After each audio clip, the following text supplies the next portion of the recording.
Hello everyone! Today's video is one that I guess you could say I've been working on for over 3 years. In 2016, I set out to reread the Anne of Green Gables series by Montgomery, and slowly but surely I made my way through it, and now I'm done, and now it's time to review it. I read these books back when I was a kid. I actually read a lot of Montgomery's books. I definitely had a phase where she was one of my favorite authors. Lucy Maud Montgomery and Louisa May Alcott, that was the bulk of what I was reading for a period of my life. I would reread certain books over and over again, and I tried to write like her. I even had her birthday written in on my wall calendar, November 30th. The funny thing is, even though I was such a big fan, and even though Anne of Green Gables is undoubtedly her most famous, most beloved book, I only read that one once, and I only went through the whole series once. I think this might have been a bit of snobbery on my part, like, oh, I'm gonna reread these other, more obscure Montgomery books that nobody's ever heard of. Anne of Green Gables? Everybody's read that. If this is true, I'm not proud of it. I also considered myself more of an Emily fan than an Anne fan. I reread the Emily series several times, which was easier to do because it only had 3 books, Emily of New Moon, Emily Climbs, and Emily's Quest, and for whatever reason, at that point in my life, Emily had a stronger appeal for me than Anne did. I think this notion took on a life of its own over the years. I outgrew my Montgomery phase and moved on to other things, but I continued to say that I liked Emily better than Anne. And I held to this opinion even after I'd reached the point when I could no longer remember what had made me form this opinion in the first place. But a few years ago, it suddenly occurred to me that I might have developed a misconception about Anne. I was texting about the books and the 80s miniseries with a friend, and I said something like, I don't think I'd be friends with Anne Shirley in real life. She's too mischievous, causes too much trouble. And my friend's response was like, not sure what you mean by that. And that was when I realized that maybe I wasn't remembering Anne accurately, and maybe after all this time, I ought to give the series a second look. So gradually I've reread them. I just finished the 8th and final book last week, and I have to say, I did Anne Shirley wrong. I was mistaken about her. She's not a troublemaker, she's not mischievous. Trouble just finds its way to her. Really, she's a warm, funny, good-hearted person with a strong imagination and a deep-rooted love of all things beautiful. It's impossible not to like her. I'll make a few comments about the series as a whole first. Things I enjoyed most were the quirky and exaggerated characters, the unlikely friendships, the funny moments when Anne's flights of fancy get a reality check, her growth over the years, her sense of humor, her humility. And of course, the Anne and Gilbert relationship is a highlight. They are a power couple. They combine 2 popular tropes. Enemies turned lovers and friends turned lovers. To smush them together and you get enemies turned friends turned lovers. Well, at least on her side. He always liked her, especially after she smashed a slate over his head. The books, written around the turn of the century, last century, have a kind of old-world, antiquated charm about them, which I know may not be as accessible to some readers nowadays, but I don't think that that means the original text should be altered to appeal to more modern audiences. Yes, the concerns of the characters at times may feel far removed from what we're familiar with, and sure, references to old Canadian politics or religious denominational disputes of the era may be hard to follow. They may go straight over readers' heads. I know they went over my head when I read them as a kid, and some of them went over my head when I read them now. But it's part of the world the characters are living in, so I just take it as it comes. I have often found Montgomery's writing in certain passages to be on the flowery side, especially when it comes to descriptions. Montgomery was in love with Prince Edward Island, and she wants the reader to fall in love with it too. And I think that worked because A lot of people know about Prince Edward Island, which is a pretty small place, but Anne of Green Gables put it on the map. But descriptions of scenery are quite plentiful, and I confess that when I was younger, and even when I was older, I tended to skim over some of this stuff. She also includes a lot of allusions, a lot of poetry allusions, which are peppered throughout the speeches of her more moony characters. It's a bit much at times, especially if, once again, you have no idea what those references mean, you've never heard of the content that they come from, but I do remember learning a lot of these references by osmosis. The books are populated with quite a few dreamy, poetic types, far more than I've ever encountered in real life. That's probably another sign of the times. Anne is one of these people, and like-minded souls, kindred spirits, drift across her path almost like magic. The narrative structure isn't so much plot-driven, rather each book is like a collection of anecdotes and experiences, loosely bound by the fact that they all occur within a certain period of Anne's life. This is especially evident, I think, later in the series, when the focus shifts from Anne to her children. Whether Montgomery just preferred to write about children over adults, or felt that readers of her series wouldn't want to read about a middle-aged woman, I don't know. But once Anne settles into motherhood, she becomes much less prominent in her own series, and Montgomery spends more time describing the next generation's adventures, only checking in with Anne periodically. Now I'm going to go briefly through each book, giving a quick summary and some comments on each one, starting of course with the first book, Anne of Green Gables, which has been a favorite for young readers since its publication in 1908, and to this day is considered an iconic piece of juvenile literature, not just in Canada, but all around the world. Siblings Matthew and Marilla Cuthbert are reaching an age where they need extra help on their farm, so they send for a boy from the orphanage. But when Matthew goes to the train station to pick up the boy, he finds a girl has been sent by mistake. Not knowing what to do and unwilling to disappoint the girl, he brings her home. Marilla has no interest in raising a girl and wants to send her back immediately, but Matthew convinces her to let her stay, at least for a little while. Anne Shirley turns out to be a very imaginative girl whose mind sometimes carries her away and who has a tendency to be overdramatic.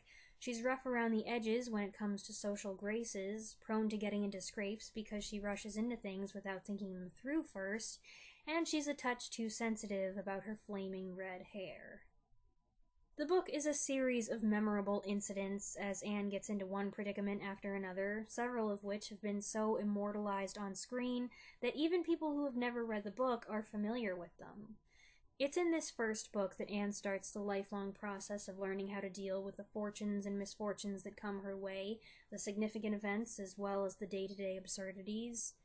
But aside from the moments of hilarity, my favorite rediscovery reading it as an adult was how much I connected with the character of Marilla Cuthbert.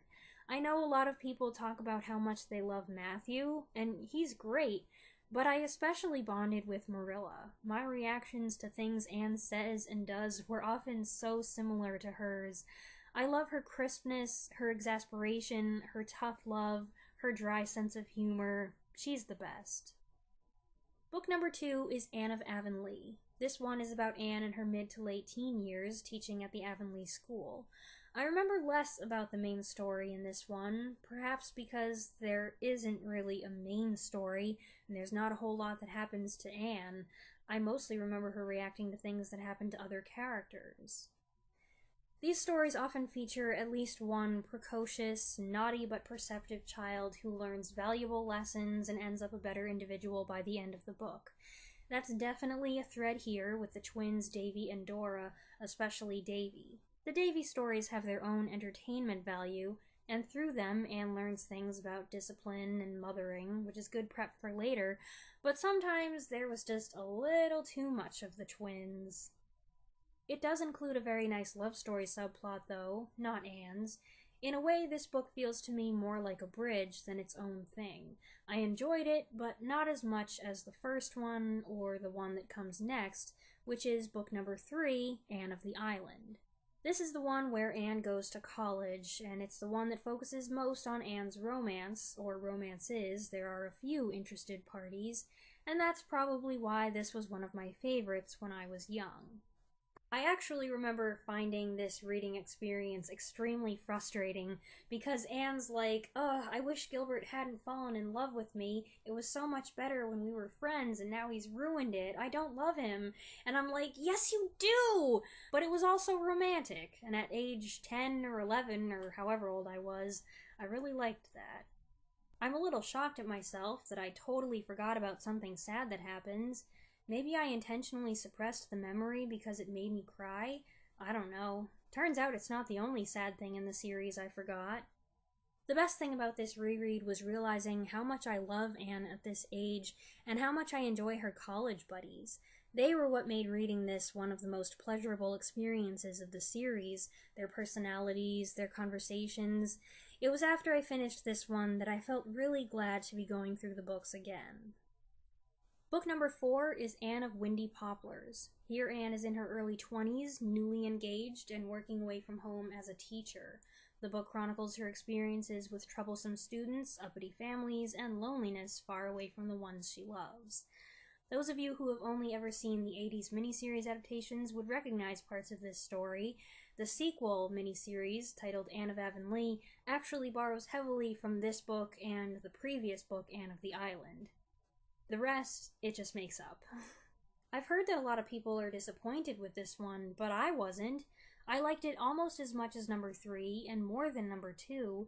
For some reason, Montgomery chose to write it mostly in the epistolary style, a style that I like, using Anne's letters to Gilbert. I'm not sure why Montgomery did this, but it allows us a chance to hear Anne relate everything in her own words, and I think that's fun. I also thought this book had a couple of the funniest moments in the whole series. The main source of people's disappointment seems to be that there's not enough Gilbert. That, and all the lovey-dovey parts, are left out of the letters. I get why they feel that way, but I don't know. I thought it was humorous when the letter would abruptly cut off, and from this point on, Gilbert's generally in the series less, so you might as well start getting used to it. I would even contend that he was never exactly a main character, much as we all love him. In all the books, Anne has an uncanny knack of charming even the most churlish person into good humor. That happens a lot in this one. There are also an awful lot of conveniences, people turning up at just the right time, people you thought were bad turning out to be good. These are regular occurrences in the whole series, but just a little more common here.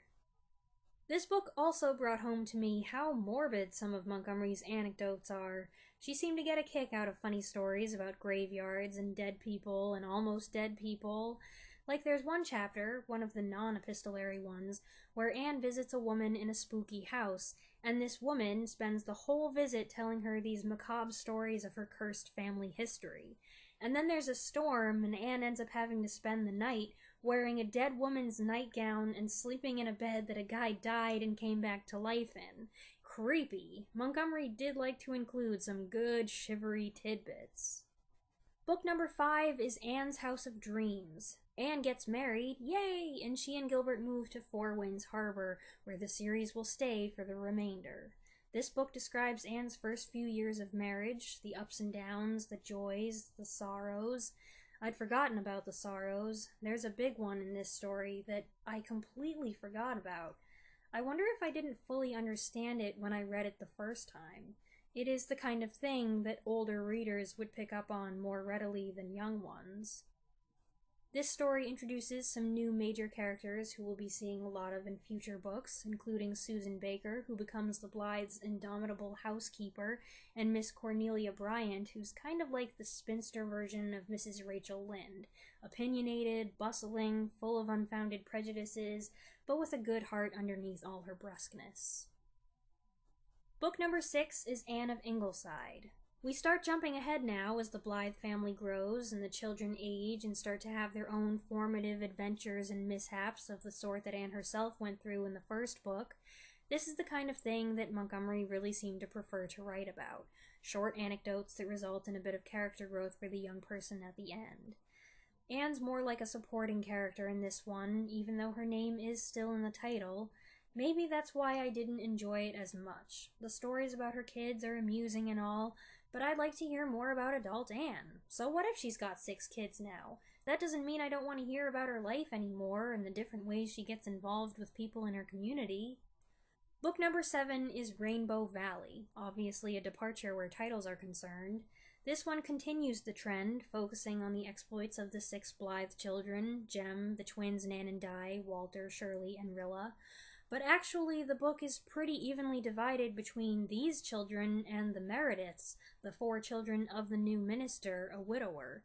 So instead of the 6 kids, Montgomery is now juggling 10 children, 4 of whom aren't even related to Anne, which of course leaves very little room for Anne herself.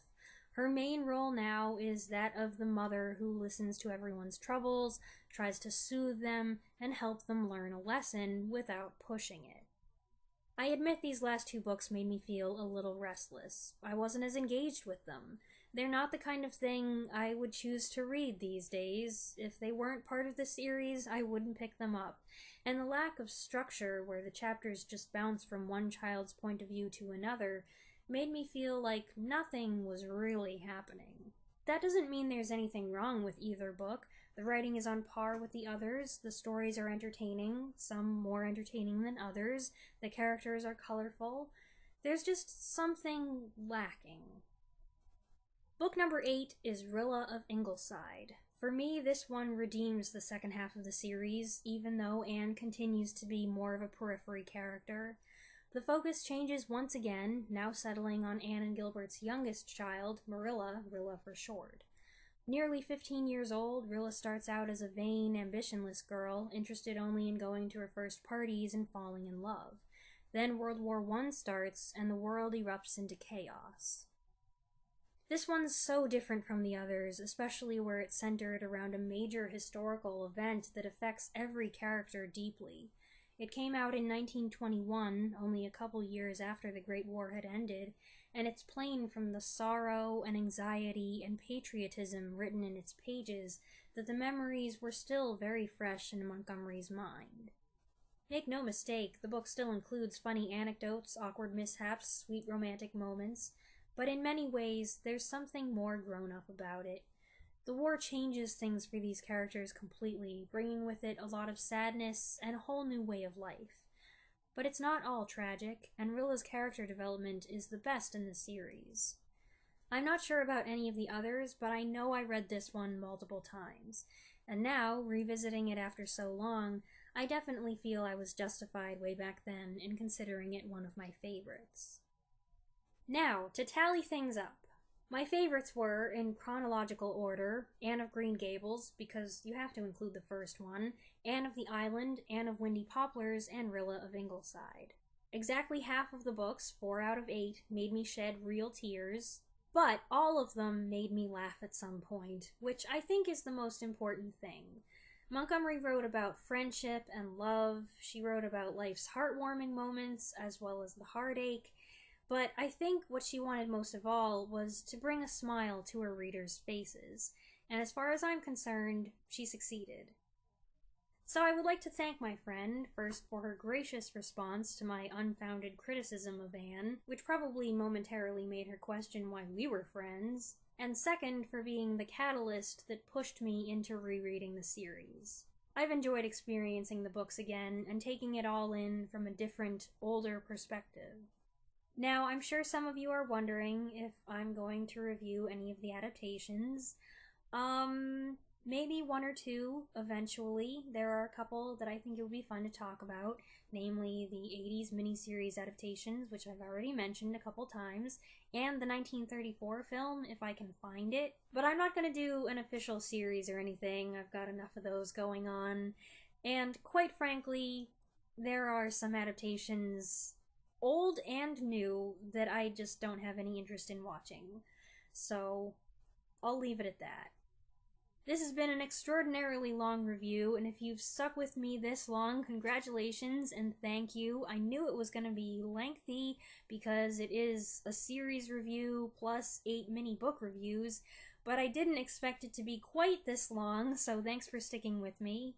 I'd love to hear what you all think, whether you've read the first book, all the books, none of the books, just saw the movies, whatever. So go ahead and share your thoughts in the comments down below. I'd love to hear what you think, and I'll see you next time. Thanks for watching.